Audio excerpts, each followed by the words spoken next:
The AM 560 mobile app, on your Alexa-powered smart speaker, and on TuneIn, iHeart, and on Odyssey.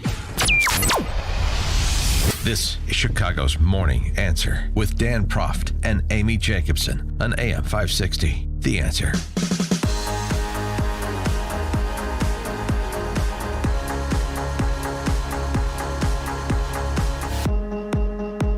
Top of the morning, Dan and Amy. If we've learned one thing over the last year from the pandemic and all of the discussions around all of the various aspects of the COVID response, it should have been that the science has never really settled.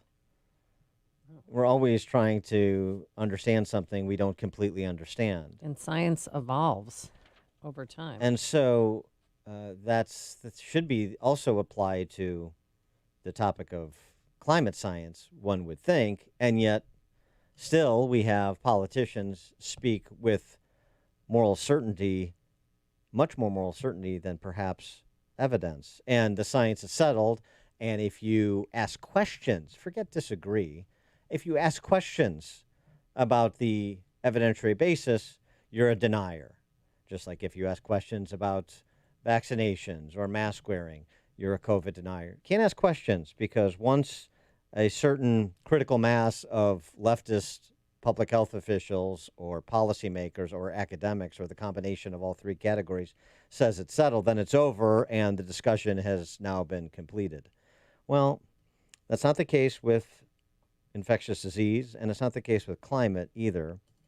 And our next guest, Stephen Koonin, made quite a splash when he came out and suggested as much, that it's not settled, that the models, that the climate is something that's very difficult to model, and he'll explain why, because he was the former chief scientist for the Department of Energy under one President Obama.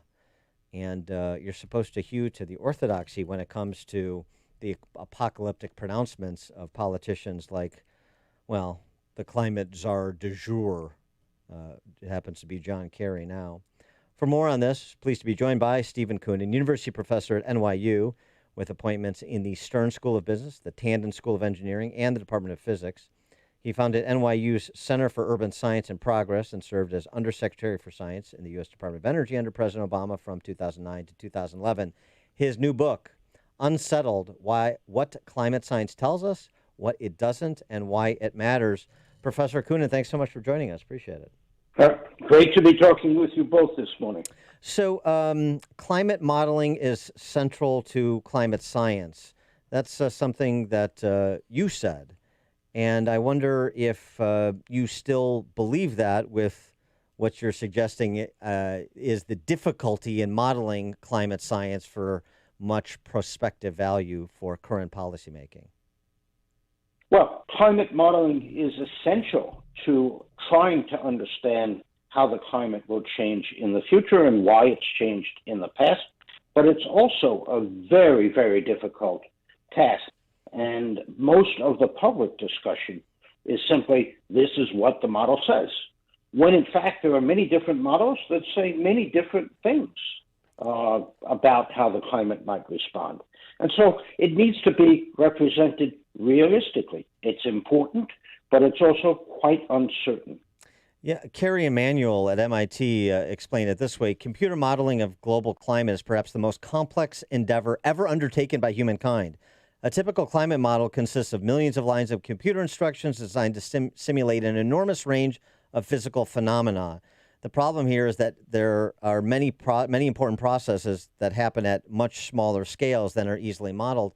And that's fine if it was presented like that. But as you essentially suggest, it's not presented like that. It's presenting like there's a model that somebody made. It predicts this by 2100. The science is settled, and now let's get to the carbon taxes. Yeah, Kerry is a fine scientist. He and I disagree about some things, but the public is not getting an accurate perception of what we know and what we don't know. And I wrote the book Unsettled in order to better inform the public, not to persuade them. Well, the public, now there's a huge drought in the West Coast.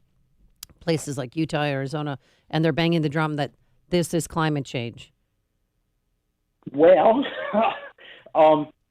that would be fine. Well, it depends what you mean by climate change. If it's natural climate change, that's one thing. If it's human-induced climate change, that's quite another. And what you have to understand about the droughts in the West is that we have seen many episodes of drought over the past 2,000 years. We understand them from tree rings and river flows and so on that we have proxy records of.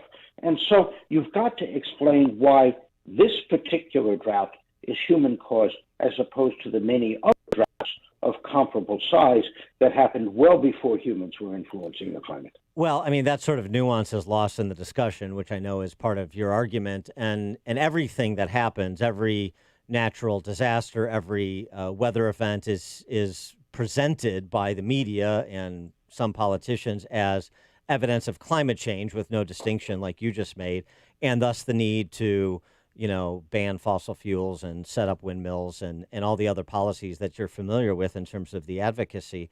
And so how frustrating is it for you? Wildfires in California, a hurricane in Florida, all climate change, all supporting evidence for the policies of, banning fossil fuels and the other suggestions I made. It is very frustrating. I mean, the data are out there in the official records and in the research reports. And when you try to point people to them and explain to them that climate is not the weather this year or even the last few years, but is a multi-decade average of the weather, people just don't want to listen. It's a kind of fingers in the ears, eyes shut attitude, which I think is very detrimental to trying to make rational decisions about energy and climate. 98% of scientists agree that climate change poses an existential threat to the future of the planet. The science is settled. Is that true? No, that's not true at all. That's flat out wrong.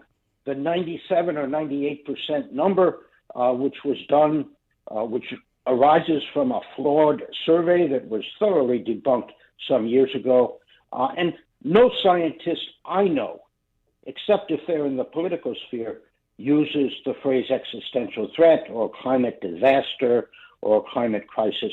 That's just not supported by the science. And, when I hear politicians talking with those words, I'm reminded of the line from The Princess Bride, where one of the characters keeps using the word inconceivable. And then Inigo Montoya says, "You keep using that word. I don't think it means what you think it means." That's a great science does not say what the politicians say. That is a fantastic Mandy Patinkin impersonation you do. I'm very impressed. That's very good. So do you feel like you're on an island all your own when it comes to climate change? No. Well, out in the public, I wouldn't say I'm an island or my own, maybe a peninsula. But, when you talk to many knowledgeable scientists in private, they will acknowledge all of this. But when it comes to the public face, represented by a few scientists and many institutions, it's a monolithic disaster is coming. Why? Why is that the case? Why will they only tell the truth in hushed tones? There's professional opprobrium that, I've seen it myself as I've started to speak out. Yeah. There's grant money involved. And, scientists get invested in their theories and what they've said, and it takes a long time for many people to calm down. There was a press release out of University of Colorado Boulder just this week, or maybe it was last week, earlier this month. The Associate Professor of Atmospheric and Oceanic Sciences at CU Boulder, Jennifer Kay.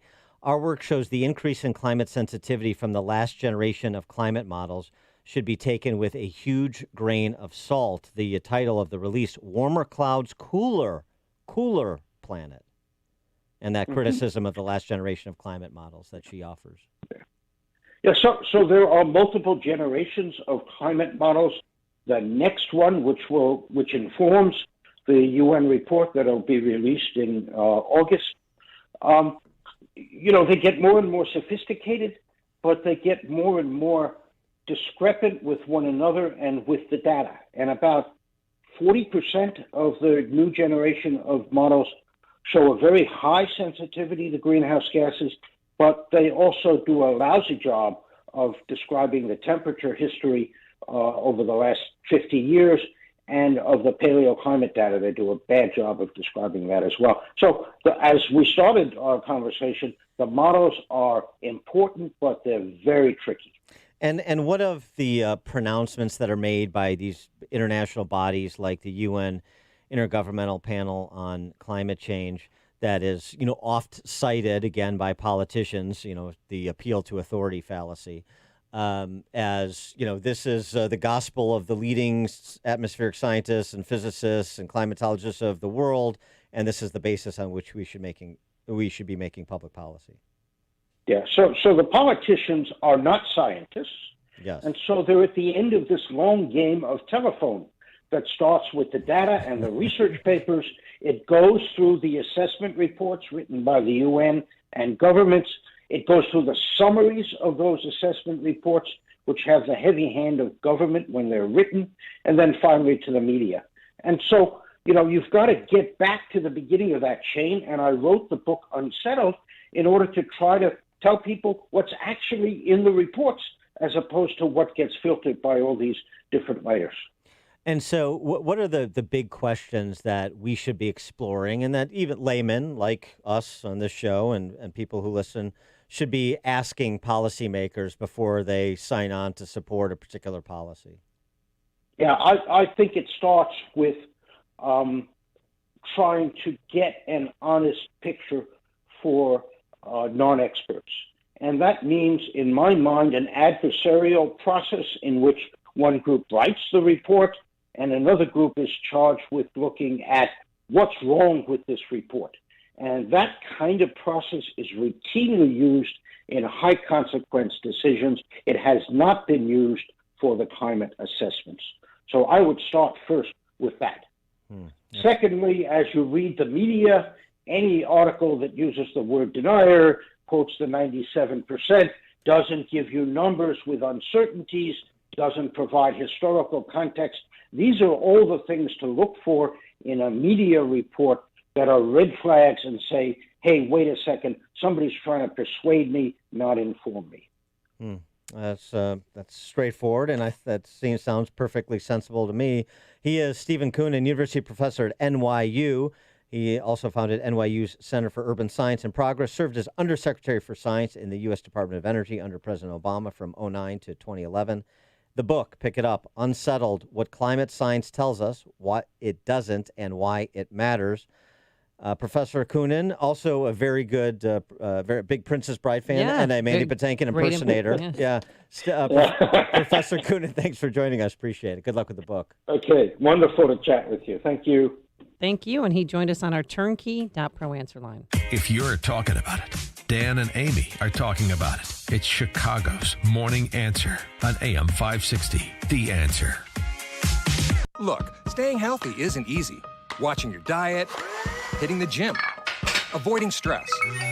But a good night's rest helps boost your overall health and wellness. And it couldn't be easier. The new Sleep Number 360 Smart Bed is the only bed that effortlessly adjusts and responds to both of you. The result? You wake up ready for anything. Proven quality sleep is life-changing sleep.